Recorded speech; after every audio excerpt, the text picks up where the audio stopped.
Hey guys, my name's Isaac, funded startup CTO and ran the checkout team at Pretty Little Thing. Today I wanted to talk about the changes from being a full-timer to a contractor, the pros, the cons, and in conclusion, what's probably best for you at the stage you're at.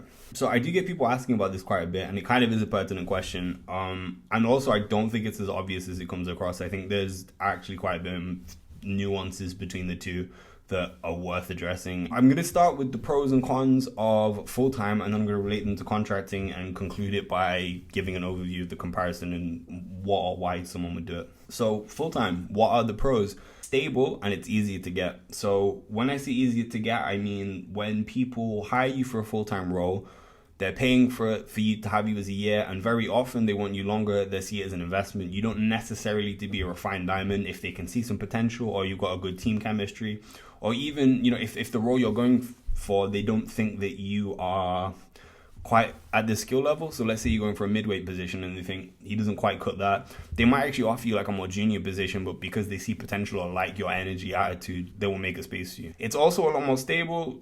Once you sign a full-time contract, until you leave, whatever your clause is for how long your notice period is, you'd be fine, and you now have something you can rely on stably. Point number 2, the camaraderie of actually working in full-time. So you get to learn directly with people, and the benefit of this, even if you're working remote, is being able to work next to people that have been in the industry for like 10 years longer than you, 5 years longer than you, and just seeing how they work. It's not even necessarily all the hard skills that come with managing and organizing the team, which is super useful for you to learn, but it's also, how does an engineer that's been doing this 3 times longer than me, 2 times longer than me, like how do they think about and break down this problem, and how do they navigate the rest of the team when they have like qualms, concerns? Experience like that you can't really put a price on, and it's the only way to learn. Third point, like I said earlier, they will pay for upskilling you because you are an investment. If you say to them, I want to learn like DevOps, infrastructure, backend, or whatever, that's actually a good thing, and they probably will actually put money behind it. If you want to get like certified or whatever, they will pay for it. And the reason is, like, for them, they're paying you the same amount a year. If they could have you skilled in multiple areas, why wouldn't they do that? It's a benefit for everyone. So the opportunity for upskilling is really big because they see you as an investment, and that's something you should really take advantage of. Time compounds, and what I mean by that is the longer you've been working at a company, the more valuable you become to a company. As long as you're upskilling and putting numbers on the board, if an opportunity comes up where they need, like let's say you're a senior and then a lead position opens up, there's no reason why they wouldn't actually promote you, because number one, it's actually cheaper for them in the sense of if you think they have to they find someone to interview them, check if they're a culture fit, then also pay them a salary on top, whereas for you, maybe they could bang on an extra like 5-10k whatever and push you up. It actually works out better for everyone. And to add to that, it's the scaling opportunity that you have. The longer you can work at a company, the more valuable you can become, the higher that you can go. You get access to opportunities that you wouldn't necessarily get in other situations.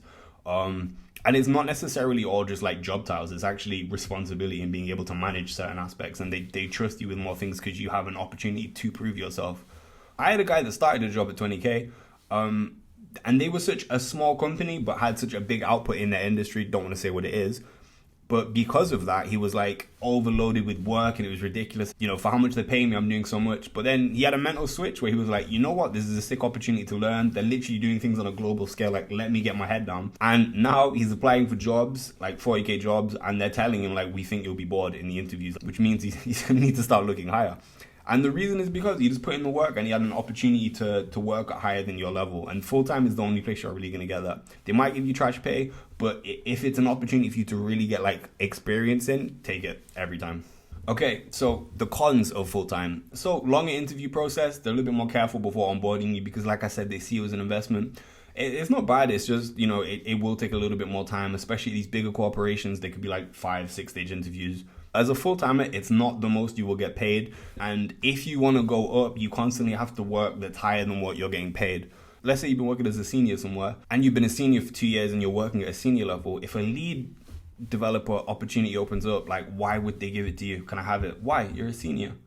If as a senior engineer, you've been working at a lead engineer level for a year and a half and then an opportunity comes up, of course they're going to give it to you. Even when you go up a job level, like they might not actually pay you for it. So for example, when I was at PLT and I got the opportunity to move from senior to lead, I actually didn't take any extra money. I didn't want to ask them because frankly I knew they were giving me an opportunity, and I thought I don't even want to rock the boat. I maybe could have squeezed an extra like 5-10K, but like who cares? Like, it's the experience that you're getting from it is invaluable, and I still use that to this day. I'm telling you I was the lead, and you listen to me because I tell you that. You don't have to rock the boat with money. Full time, it's not necessarily what you're trying to do. And then sometimes one of the cons is expectation management. People may try to take time off you that they wouldn't try and take from a contractor. So by that, it's, expectation to handle incidents outside of work hours at any time, be on call. And that's not necessarily bad. I'm not one of those people that thinks you should be like, oh, I don't work a minute after 5. I don't agree with that mentality. But, pinch of salt, take it by case. If you have boundaries that you need to keep and they push it a little bit, it's more likely that's going to happen in a full-time role than a contractor, which it's manageable. It's just potential con. Okay, so now I've spoken about the full-time roles, the good and the bad. I'm going to contrast that with what it's like being a contractor. So stability is much worse because you get hired at X months a pop. So, 3-month contract, 6-month contract.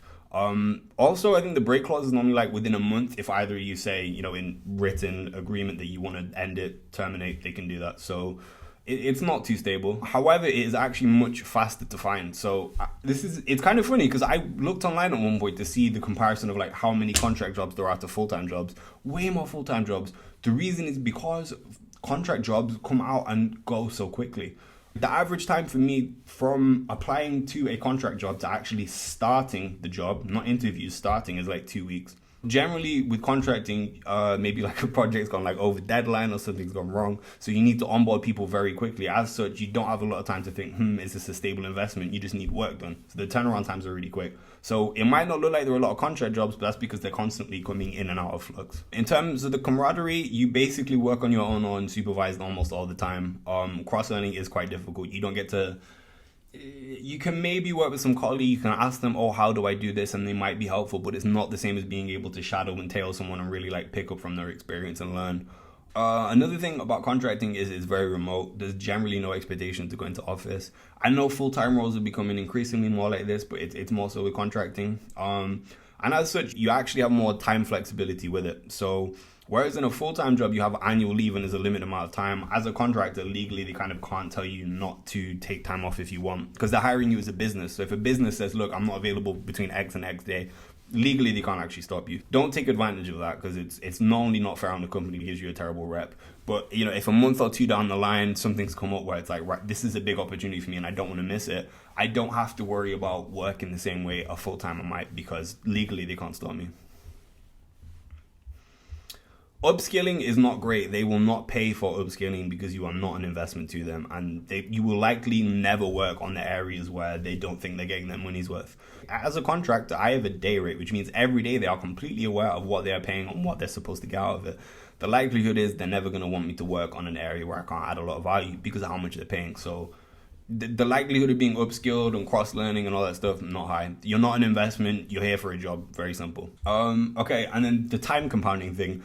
So time sort of compounds as a contractor in the sense that the longer you've contracted, the more roles you've had, it may be easier to get subsequent contract jobs. However, it does not compound in the sense of you will get more for your money. As a contractor, you can upskill yourself in the sense of like, maybe you're just like a back-end contractor and you think, I want to be like DevOps, which get paid slightly higher. You could go get your like AWS certificate. You could do certain things like that to upscale it.